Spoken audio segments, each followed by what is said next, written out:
नमस्कार साथियों, स्वागत है आप सभी का हमारे YouTube चैनल इलाहाबाद पाठशाला। जहां पर मई एग्ज़ाम का जो ट्रिपल सी मई में एग्ज़ाम होने वाला है उनके लिए ये क्लास है। क्लास नंबर 5 है।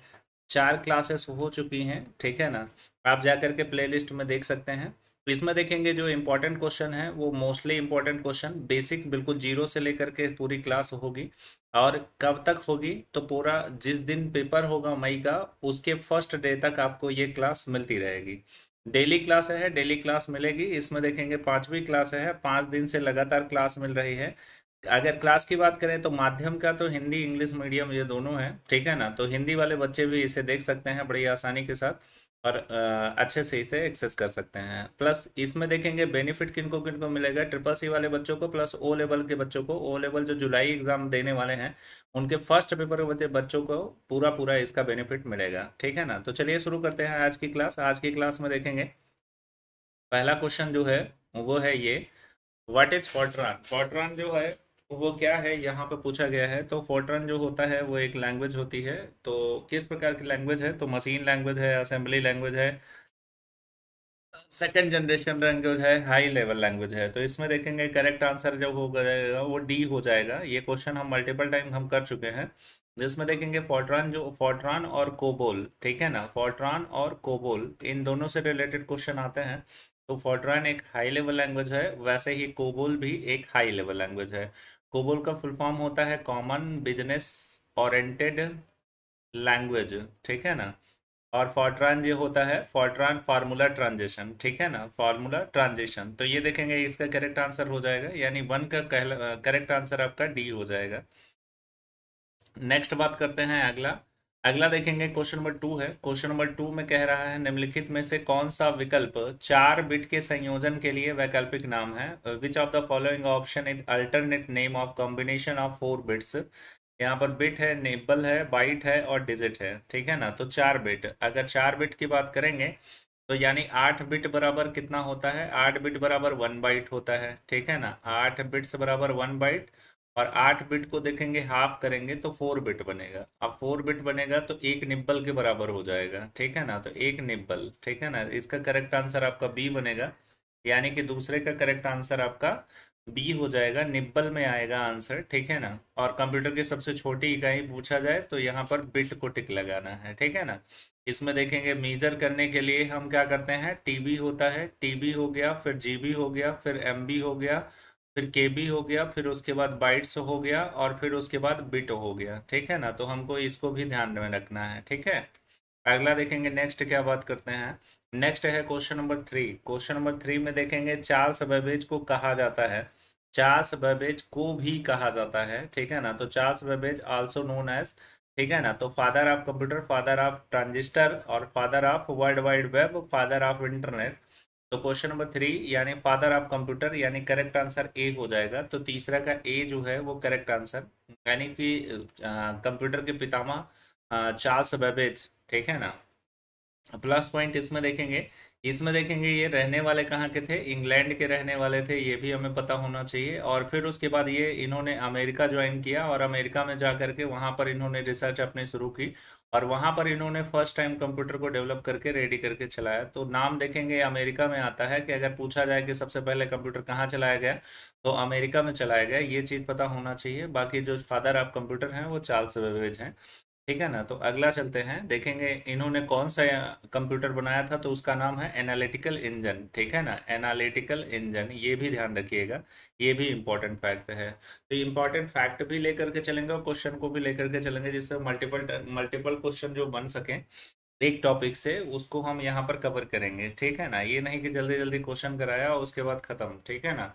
ऐसी भी क्लासेस होंगी जैसे जैसे एग्जाम आपका नियर आएगा। अभी आपके पास टाइम है, अभी एडमिट कार्ड भी आपका नहीं जनरेट हुआ है, अभी टाइम है तो आराम से पढ़ लीजिए, ठीक है ना। यहाँ पे देखेंगे क्वेश्चन नंबर 4। क्वेश्चन नंबर 4 देखेंगे जावा एक प्रोग्रामिंग भाषा है। जावा एक प्रोग्रामिंग भाषा है। द जावा इस प्रोग्रामिंग लैंग्वेज, प्रोग्रामिंग लैंग्वेज कौन से जनरेशन की लैंग्वेज है।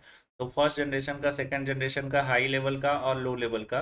तो यहाँ क्वेश्चन नंबर 4 का करेक्ट आंसर सी हो जाएगा, हाई लेवल लैंग्वेज। इसका करेक्ट आंसर आपका हाई लेवल लैंग्वेज बन जाएगा, यानी इसका सही जवाब आपका क्या है, हाई लेवल लैंग्वेज। प्रोग्रामिंग भाषा में देखेंगे जावा की बात करें जावा जो होता है वो हाई लेवल लैंग्वेज होता है, ठीक है ना। पाइथन जो होता है वो हमारा हाई लेवल लैंग्वेज होता है। ऐसे ही देखेंगे सी प्लस प्लस, ये हमारा हाई लेवल लैंग्वेज होता है। फॉर्ट्रान हो गया, ये हाई लेवल लैंग्वेज हो गया। कोबोल हो गया, ये हाई लेवल लैंग्वेज हो गया। ऐसे ही बहुत सारी लैंग्वेज है। जिन लैंग्वेज के बारे में हमें बेसिकली पता होना चाहिए, उनसे एक एक नंबर के क्वेश्चन डायरेक्ट हिट किए जाते हैं, जैसा कि यहाँ पर ये किया गया है। तो इसका करेक्ट आंसर सी हो जाएगा। क्वेश्चन नंबर 4 के बाद क्वेश्चन नंबर 5 की बात करेंगे। निम्नलिखित में से कौन सा रोम रोम ठीक है ना, सॉरी, रैम और रोम से बना है। मतलब रैम और रोम से मिलकर के क्या बना हुआ है, तो इसमें देखेंगे क्या बना है। CU register, main memory, MMU main memory, और फिर अर्थमेटिक लॉजिक यूनिट एएलयू, ठीक है ना। तो सीयू का फुल फॉर्म क्या होता है, फिर से रिवाइज करेंगे। जिसमें कि देखेंगे सी फॉर कंट्रोल यूनिट, ठीक है ना, कंट्रोल यूनिट होता है। रजिस्टर क्या होता है, रजिस्टर कंप्यूटर की सबसे फास्टेस्ट मेमोरी होती है, नोट डाउन करते चलिएगा, ठीक है ना। कंप्यूटर की सबसे फास्टेस्ट मेमोरी रजिस्टर। अगर ऑप्शन में रजिस्टर ना मिले तो फिर सेकंड वरीयता किसको दिया जाता है, तो कैश मेमोरी को दिया जाता है। कैश मेमोरी कंप्यूटर की सबसे फास्टेस्ट मेमोरी है, लेकिन अगर रजिस्टर लिखा ना हो तो ऑप्शन में तो, ठीक है ना। फिर उसके बाद एम एम यू का फुल फॉर्म मेमोरी यूनिट होता है, मेन मेमोरी यूनिट। इसका करेक्ट आंसर सी ही हो जाएगा। मतलब रैम और रोम जो होता है, ये मिल करके एमएमयू का निर्माण करते हैं, यानी मेन मेमोरी यूनिट बनाते हैं। और फिर उसके बाद अर्थमेटिक लॉजिक यूनिट जो होता है, ये फुल फॉर्म होता है एलयू का। और ये जितना भी काम करता है वो मैथमेटिकल प्रोसेस करता है, मैथमेटिकल मैथमेटिकल प्रोसेस, ठीक है ना। जैसे कि एडिशन हो गया, सब्ट्रैक्शन हो गया, मल्टीप्लिकेशन हो गया एंड डिवाइड हो गया, तो ये सब चीज़ों को करने में माहिर है। तो एलयू जो होता है वो हमारा पार्ट होता है किसका, सीपीयू का, ठीक है ना। तो सीपीयू के पार्ट में अगर देखा जाए तो देखेंगे यहाँ पर रजिस्टर होता है यानी मेमोरी होती है, और फिर सीयू होता है, और फिर एलयू होता है। तो यहाँ पर तीन चीजें होती हैं, तीन पार्ट में डिवाइडेड होता है, ठीक है ना। तो क्वेश्चन नंबर 5 का करेक्ट आंसर आपका सी हो जाएगा।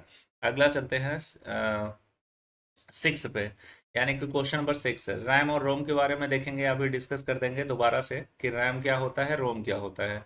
यहाँ पर देखेंगे क्वेश्चन नंबर 6, क्वेश्चन नंबर 6 में कह रहा है निम्नलिखित में से कौन सा आकार सबसे छोटा है। ये इंपॉर्टेंट क्वेश्चन मल्टीपल टाइम पूछा जाता है एग्जाम में, ठीक है ना। ट्रिपल सी के एग्जाम में मल्टीपल टाइम ये पूछा जाता है। निम्नलिखित में से कौन आकार में छोटा है, आकार में सबसे छोटा है। तो इसमें देखेंगे प्लाम टॉप है, नोटबुक है, और डेस्कटॉप है, लैपटॉप है। तो इसमें करेक्ट आंसर आपका ए हो जाएगा, प्लाम टॉप, ठीक है ना। तो प्लाम टॉप जो होता है वो आकार में सबसे छोटा डिवाइस होता है, और जिसे हम यूज करते हैं कंप्यूटर के रूप में, ठीक है ना। उसके बाद नोटबुक की बात करें, उसके बाद डेस्कटॉप, और उसके बाद जो होता है वो लैपटॉप, यानी कि डेस्कटॉप जो है वो सबसे आखिरी में आएगा। अब देखेंगे यहाँ पर, देखेंगे डेस्कटॉप की बात करते हैं, तो डेस्कटॉप में देखेंगे मॉनिटर होगा, सीपीयू होगा, माउस होगा, कीबोर्ड होगा। ये हमारा डेस्कटॉप होता है, जिसे पीसी बोला जाता है। पीसी का फुल फॉर्म जो होता है पर्सनल कंप्यूटर होता है, पर्सनल कंप्यूटर। अगला देखेंगे नेक्स्ट क्या है। इसमें करेक्ट आंसर आपका ए हो जाएगा, ठीक है ना। अगला देखेंगे 6 नंबर का, 6 कंप्लीट है। अब 7 नंबर का क्वेश्चन देखेंगे। कंप्यूटर मॉनिटर द्वारा, कंप्यूटर का जो मॉनिटर होता है उसके द्वारा प्रदर्शित आउटपुट क्या कहा जाता है। मतलब मॉनिटर पर कुछ भी आपको दिखाई देता है, मॉनिटर पर जो भी दिखाई देता है उसे क्या कहा जाता है। Soft copy, hard copy, colour copy, और ड्राई कॉपी। तो इसमें देखेंगे, ये इंपॉर्टेंट क्वेश्चन है, ऐसा क्वेश्चन बनता है। तो यहाँ पर देखेंगे soft copy, hard copy, colour copy, dry copy. तो क्वेश्चन नंबर 7 का करेक्ट आंसर क्या हो जाएगा। यहाँ पे देखेंगे सॉफ्ट कॉपी दिखाई देती है, ठीक है ना, ए, यानी सॉफ्ट कॉपी। यानी कि स्क्रीन पर दिखाई दे रहा है, जैसे मैं अभी जो लिख रहा हूँ ये आपको दिखाई दे रहा है, तो ये सॉफ्ट कॉपी है, ठीक है ना। अगर इसी को आपने प्रिंट आउट निकाल लिया तो वो क्या हो जाएगा, हार्ड कॉपी हो जाएगा, हार्ड कॉपी। तो सॉफ्ट कॉपी से और हार्ड कॉपी से एक ना एक क्वेश्चन पूछा जाता है, तो ये भी आप ध्यान रखें, ठीक है ना। अगला देखेंगे 7 नंबर के बाद 8 नंबर का क्वेश्चन रहा। 8 नंबर का क्वेश्चन देखते हैं। कह रहा है निम्नलिखित में से कौन पांचवी पीढ़ी की प्रोग्रामिंग भाषा का एक एग्जाम्पल है। मतलब कहने का मतलब पांचवी जनरेशन, मतलब एआई, आर्टिफिशियल इंटेलिजेंस में यूज की जाने वाली प्रोग्रामिंग भाषा कौन सी है। तो यहाँ पर देखेंगे कोबोल, फोर्ट्रॉन, जावा, ये तीनों हाई लेवल लैंग्वेज हैं। और फिर उसके बाद ये प्रोलॉग, प्रोलॉग जो होता है वो आर्टिफिशियल इंटेलिजेंस में यूज की जाने वाली भाषा है, यानी कि क्वेश्चन नंबर 8 का करेक्ट आंसर आपका डी हो जाएगा, प्रोलॉग, ठीक है ना। तो यहाँ पर ध्यान दीजिएगा, 8 हो गया। 9 की बात करते हैं। 9 नंबर का क्वेश्चन, किसी भी प्रोग्राम में त्रुटि को हटाने को क्या कहा जाता है। अगर कोई भी प्रोग्राम आपने लिख लिया है और फिर उसके बाद आपने उसकी टेस्टिंग की, टेस्टिंग करने के बाद वो क्या है, गड़बड़ हुआ या कोई भी चीज़ वर्क नहीं कर रहा है, तो उसमें क्या है, बग है। क्या है, बग, BUG, ठीक है ना, बग है। और फिर उसके बाद यहाँ पर देखेंगे बग को ठीक करने के लिए डी बग का इस्तेमाल किया जाता है, डी बग, ठीक है ना। तो यहाँ पर देखेंगे टर्बो स्लॉटिंग और फिर एरर हैंडलिंग, डीबगिंग और फिर उसके बाद पैचिंग। इसमें देखेंगे यहाँ पर देखेंगे टर्बो स्लॉटिंग जो होता है, एरर हैंडलिंग होता है, और डिबगिंग क्या होता है, पैचिंग क्या होता है, इसके बारे में हम सबके बारे में थोड़ा थोड़ा जानकारी लेंगे। अभी इसका करेक्ट आंसर जो आपका हो जाएगा वो बी हो जाएगा। इसमें देखेंगे प्रोग्राम, किसी भी प्रोग्राम की त्रुटि को हटाने को क्या कहा जाता है, डीबगिंग कहा जाता है। और प्रोग्राम में आने वाली एरर को क्या कहा जाता है, बग कहा जाता है। ध्यान रखिएगा, ये भी इंपॉर्टेंट फैक्ट है, इससे क्वेश्चन आता है। बग हटा, बग एरर, और अगर बग को ठीक किया जाए तो उसे डीबग कहा जाता है, ठीक है ना।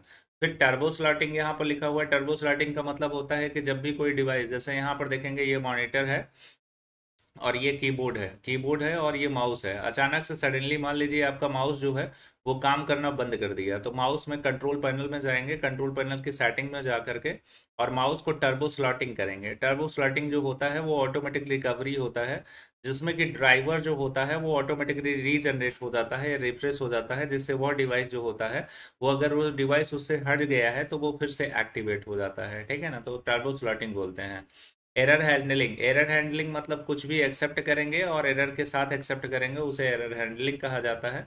पैचिंग का मतलब होता है कि कहीं भी आपने प्रोग्राम में गलती कर दी, और गलती करने के बाद उसके उसको आपने क्या किया, रिपेयर कर दिया, उसको पैचिंग कहते हैं। जैसे ट्यूब होता है, साइकिल होता है, तो साइकिल का ट्यूब जो होता है पंचर हो जाता है, पंचर हो जाता है तो उसमें क्या करते हैं, हम पैच मारते हैं। वैसे ही प्रोग्राम जो होता है वो कहीं पे अगर त्रुटिग्रस्त होता है, त्रुटि हो गई, तो उसे क्या करेंगे, ठीक करेंगे तो उसे पंचिंग का बोलते हैं, ठीक है ना। अगला देखेंगे नेक्स्ट।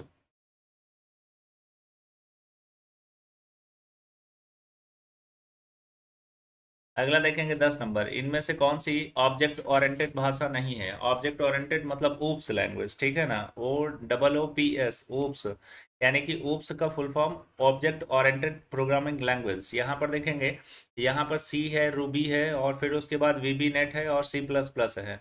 इनमें से कौन सा ऑब्जेक्ट ओरिएंटेड भाषा नहीं है, तो ऑब्जेक्ट ओरिएंटेड भाषा इसमें से करेक्ट आंसर यानी कि सी जो है वो ऑब्जेक्ट ओरिएंटेड लैंग्वेज नहीं है, मतलब ऊप्स नहीं है, ठीक है ना। तो ऊप्स का ऑब्जेक्ट ओरिएंटेड प्रोग्रामिंग लैंग्वेज, ठीक है ना।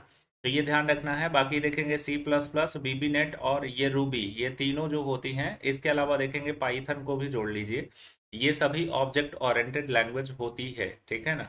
आगे देखेंगे नेक्स्ट।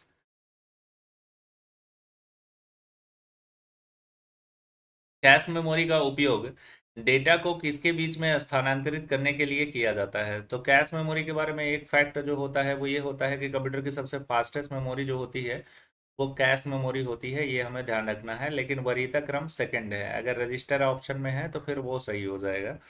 तो क्वेश्चन नंबर 11 का देखेंगे क्या है, processor and input device, main memory secondary device, processor and output device, main memory and processor. तो इसमें देखेंगे 11 नंबर का करेक्ट आंसर आपका ए हो जाएगा, प्रोसेसर एंड इनपुट डिवाइस, यानी कि processor and input device. Cache memory is use transfer data between, मतलब कैश मेमोरी जो होती है वो डाटा किन के बीच, किन के मध्य में ट्रांसफर करती है, तो प्रोसेसर और इनपुट डिवाइस के बीच में, ठीक है ना। अगला देखेंगे 11 नंबर के बाद 12 नंबर का क्वेश्चन, फ्लोटिंग पॉइंट। फ्लोटिंग में से कौन सा चुंबकीय भंडारण प्रणाली का एक प्रकार नहीं है, यहाँ नहीं है फिर से पूछ रहा है। Which of the following is not type of magnetic storage device. Magnetic storage device कौन सा नहीं है, फ्लॉपी डिस्क नहीं है, कंपैक्ट डिस्क नहीं है, हार्ड डिस्क है नहीं है, मैग्नेटिक टैप नहीं है। तो इसमें देखेंगे सीडी अलग हो जाएगा, बाकी सब सेम है, ठीक है ना। इसमें कौन सा नहीं है, तो सीडी, सीडी नहीं है, ठीक है ना। तो कंपैक्ट डिस्क इसका 12 नंबर का करेक्ट आंसर आपका बी हो जाएगा। कंपैक्ट डिस्क नहीं है, बाकी फ्लॉपी डिस्क, हार्ड डिस्क और मैग्नेटिक टैप ये जो होते हैं, ये तीनों जो होते हैं वो मैग्नेटिक स्टोरेज होते हैं। अच्छा, फ्लॉपी की बात कर लेते हैं, कुछ कंपैक्ट डिस्क, और फिर उसके बाद हार्ड डिस्क की बात कर लेते हैं। इनसे रिलेटेड एग्जाम में बहुत सारी क्वेश्चंस बनते हैं, जिसमें पहले फ्लॉपी की बात कर लेते हैं। अगर फ्लॉपी की बात करेंगे तो फ्लॉपी का देखेंगे डायमीटर पूछा जाता है। डायमीटर जो होता है वो 3.5 सेंटीमीटर होता है, पहला फैक्ट हो गया। और फिर उसके बाद सेकेंड डायमीटर इंच में पूछा जाता है, तो जब इंच में पूछा जाएगा तो 5 सही 1/4 इंच लगाएंगे, टिक, ये ऑप्शन में मिल जाएगा। फिर उसके बाद देखेंगे इसकी कैपेसिटी पूछा जाता है, तो कैपेसिटी जो होती है वो होती है 1.44 MB होती है, और अगर इसे डबल किया जाए तो 2.88 MB होती है, ये हमको ध्यान रखना है।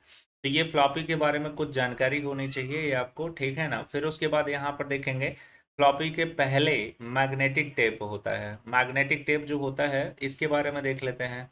सबसे बड़ा फैक्ट इसमें जो सबसे ज़्यादा क्वेश्चन पूछा जाता है वो ये पूछा जाता है कि कंप्यूटर का सबसे पहला स्टोरेज डिवाइस, मतलब फर्स्ट स्टोरेज डिवाइस अगर पूछा जाए तो मैग्नेटिक टेप को ही हमेशा टिक लगाना है। मैग्नेटिक टेप, उसके बाद second storage device floppy disk, फिर उसके बाद तीसरा स्टोरेज डिवाइस कंपैक्ट डिस्क, फिर उसके बाद हार्ड डिस्क, ठीक है ना। तो ये सीक्वेंस हो जाता है। CD compact disc full form होता है। अगर सीडी के कैसेट की बात करेंगे तो सीडी का फैक्ट ये है कि सीडी देखेंगे कंपैक्ट डिस्क पहला फैक्ट हो गया। दूसरा फैक्ट देखेंगे सीडी की जो होता है कैपेसिटी पूछा जाता है, तो कैपेसिटी जो होता है कैपेसिटी 700 MB होता है। ये पहले हुआ करता था, अब एग्जाम में ये नहीं हो करके 680 MB हमको क्लिक करना होता है, मतलब 680 MB इसका करेक्ट आंसर बन जाएगा, ठीक है ना। हार्ड डिस्क की बात करेंगे तो हार्ड डिस्क के फैक्ट अगर देखेंगे तो हार्ड डिस्क की बात करेंगे तो एच डी जो होता है इसका फुल फॉर्म हार्ड डिस्क होता है। अब हार्ड डिस्क जो होता है वो ओल्ड हो चुका है, इसकी जगह पर न्यू चीज न्यू डिवाइस यूज किया जाता है एस एस डी की बात करें तो एस एस डी का फुल फॉर्म होता है सॉलिड स्टेट ड्राइव। एसएसडी से भी लेटेस्ट जो होता है वो होता है NVMe, non volatile memory express, ठीक है ना। अच्छा, फिर हार्ड डिस्क या एसएसडी या एनवीएमई की बात करेंगे तो ये जो सीपीयू होता है सीपीयू में इनबिल्ट होता है, मतलब इनबिल्ट होता है यानी पहले से लगा हुआ होता है, मतलब इंटरनल मेमोरी के अंतर्गत कंसीडर करेंगे। अच्छा, तो यहाँ पर देखेंगे सभी चीजों को हमने एक एक करके देखा। अब देखेंगे नेक्स्ट बात करते हैं अगले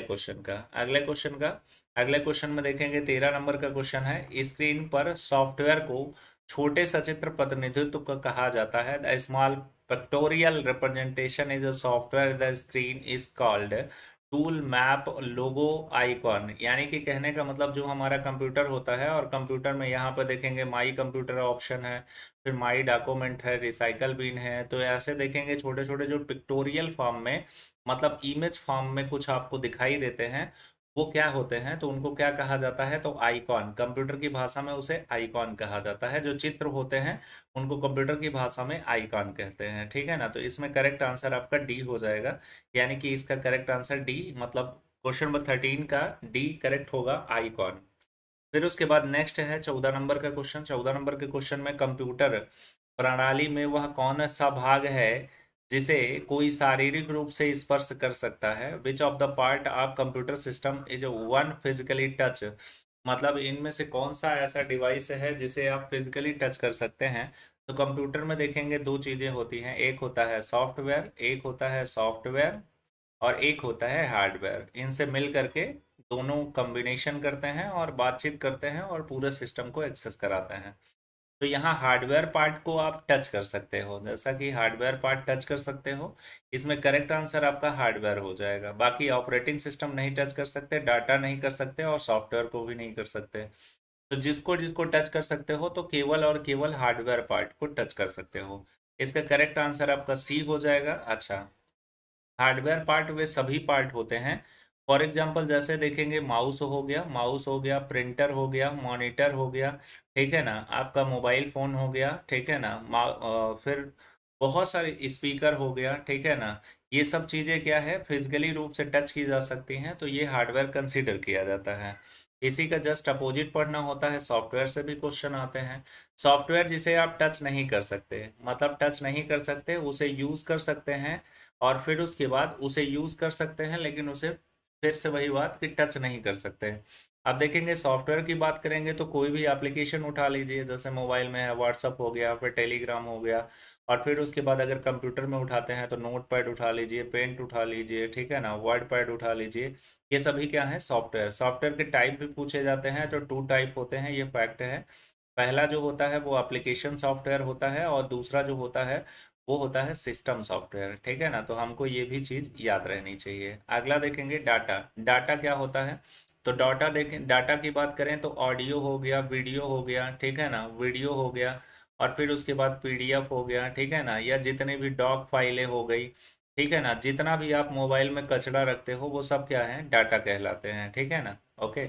ऑपरेटिंग सिस्टम की बात करेंगे तो ऑपरेटिंग सिस्टम जो है वो कंप्यूटर का पहला सॉफ्टवेयर होता है, फर्स्ट सॉफ्टवेयर जो होता है वो कंप्यूटर का पहला सॉफ्टवेयर जो है वो याद करिएगा। हर एक चीज़ देखेंगे पहला और लेटेस्ट पूछा जाता है, तो पहला जरूर याद रखिए, अगर कहीं भी पहला कुछ मिलता है तो उससे जरूर फैक्ट बनाइए। अगला देखेंगे, नेक्स्ट है 14 के बाद 15 नंबर का क्वेश्चन। 15 नंबर में कह रहा है reusable optical storage typically have a asynchronous, यानी कि पुनः प्रयोज्य ऑप्टिकल भंडारण आमतौर पर परिचित होगा। मतलब एक बार डेटा इसके अंदर भर लिया और फिर उसके बाद दोबारा री राइट करना है तो सीडी, डीवीडी, रोम और रीड और राइट, यानी कि correct answer read oblique right होता है, ठीक है ना। यानी कि डेटा को रीड भी करना और फिर राइट करना, ठीक है ना। तो ये पुनः प्रयोज्य, यानी कि करेक्ट आंसर इसका डी हो जाएगा, ठीक है ना। अब रोम है read only memory, read only memory, read only memory होता है, ठीक है ना, ये फुल फॉर्म। डीवीडी होता है digital versatile disc, digital versatile disc, ठीक है ना। सीडी जो होता है वो होता है कंपैक्ट डिस्क। ये सभी फैक्ट हैं, ठीक है ना, तो इसको जरूर लिखिए, ये सबसे रिलेटेड क्वेश्चन पूछे जाते हैं आपका ट्रिपल सी। और फिर उसके बाद जुलाई में जो पेपर होने वाला है, जिन बच्चों का ओ लेवल पेपर है, जो फर्स्ट पेपर देंगे उनके लिए बहुत ही इंपॉर्टेंट क्लास है, ठीक है ना। तो 16 नंबर का क्वेश्चन देखेंगे, यहाँ पर बाइनरी नंबर सिस्टम में क्या आधार है। जो बाइनरी नंबर सिस्टम है, the binary number system has been based, तो बेस जो होता है वो बाइनरी का बेस 2 होता है। तो बाइनरी का बेस 2 होता है जिसे आप 0 और 1 बोलते हैं, ठीक है ना। तो 0, 1, तो यहाँ पर देखेंगे 1 और 2 हो गया, मतलब बेस इसका कितना हो गया, 2 हो गया, तो करेक्ट आंसर इसका ए हो जाएगा। अच्छा, यहाँ पे 4 दिया है, यहाँ पे 8 जो होता है ये ऑक्टल का बेस होता है, ये भी ध्यान रखना है।